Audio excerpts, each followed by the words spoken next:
Well, for more on the broader markets, let's bring in JC Parets. He's president and founder of allstarcharts.com. JC, thanks so much for joining us this afternoon. Thank you for having me. This is great. So what do you make of it seems like change of mood, definitely change of momentum on equity markets to start this year so far? Yeah, I mean, let's remember we had, we are well deep into an ongoing bull market that we've seen a series of opportunities to buy any weakness. What we've noticed over the last 18 months is that the sectors that are lagging, the stocks that are not participating, play catch up. Right? In bear markets, the last leading stocks and sectors catch down to those that were already struggling. We've seen consistently for 18 months when rotation is necessary. We saw it in the fourth quarter, right? Russell 2000, small caps, they were still kind of near their lows. What did they do? They absolutely ripped. In the first quarter, the first and second quarter of last year, what were they telling us? They were telling us about a banking crisis. Oh my God, the world's going to come to an end because 3 banks no one's ever heard of disappeared. Guess what the best performing sector in the second half of last year was?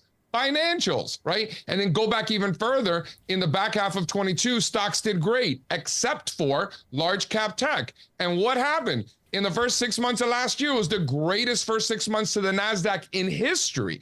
So that sector rotation historically is the lifeblood of a bull market. And when you talk about what's not working is consumer staples, low volatility.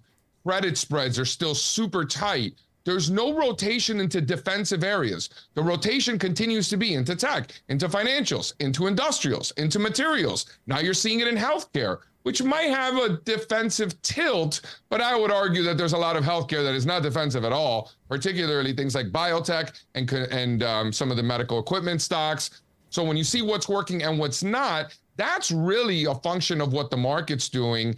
And the new 52-week highs list, just on a more short-term basis, peaked on December the 14th. That was over a month ago.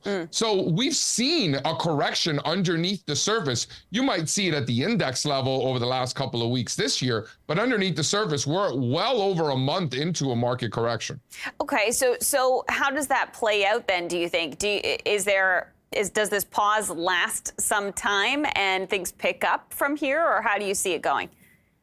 Yeah, I mean, this just continues to be positive sector rotation. So until that changes, we're going to continue to bet that this bull market continues, right? What do we know about asset prices historically? We don't know what the market's going to do next.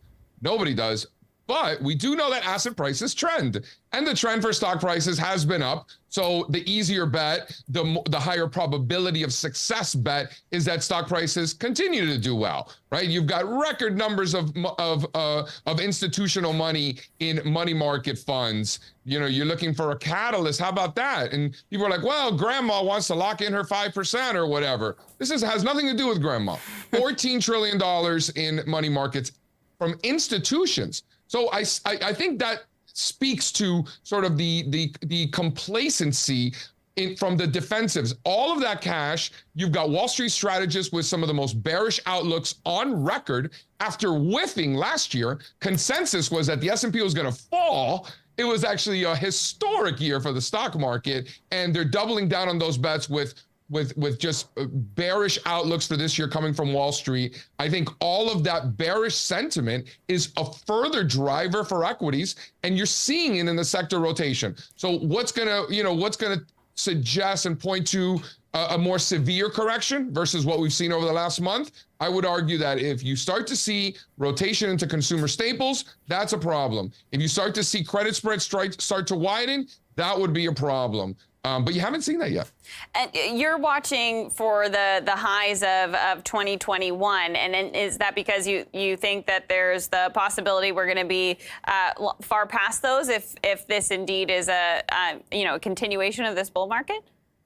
Yep, that's right. So, I think those are good levels. Those late 2021, early 22 highs in the most important areas, I think are key pivot points that investors can point to. If we're above that, then there's no question that, the higher probability, the risk is up.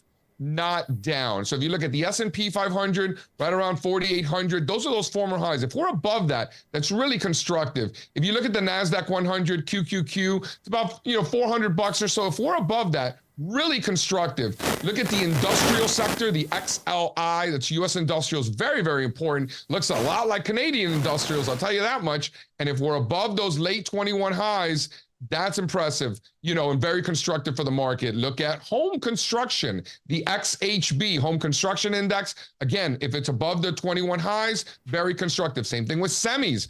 Semiconductors continue to make new highs, continue act very well in a pretty weak tape. A lot of relative strength there. If the SMH, which is the semis ETF, if we're above the late 21 highs, again, so that's the key area. If you see all these really important sectors holding above the late 21 highs, what are you going to bet? That the S&P and the NASDAQ are not going to do that? Like, you got to go with the leaders. And if technology, industrials, home construction, if they're breaking out above their former highs, which they have been and are, then you're going to bet the indexes aren't. Like, that's a tough bet. I think you want to allocate, as investors, we need to decide how we're going to spend our time.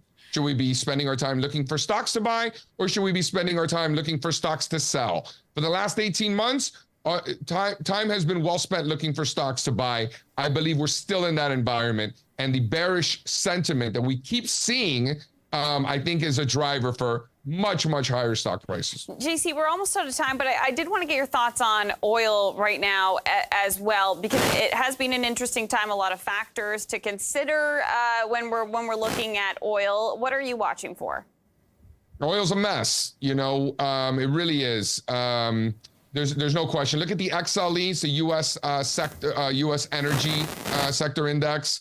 Below its 2008 highs. Like, just think about that, still below the '08 highs. So, until that breaks out, it's really tough to be overly bullish on oil and gas. Other areas of energy that have worked out really well, things like uranium, coal, particularly down the cap scale, like those are the areas that have been working. Look at some of these refiners, like specifically in the oil and gas, some of these refining and marketing stocks, like they're showing relative strength, certainly, but it's been a tougher place to be. But if I'm going to be in it, I would look at some of those alternatives that I mentioned, uranium and coal, that continue to work really, really well.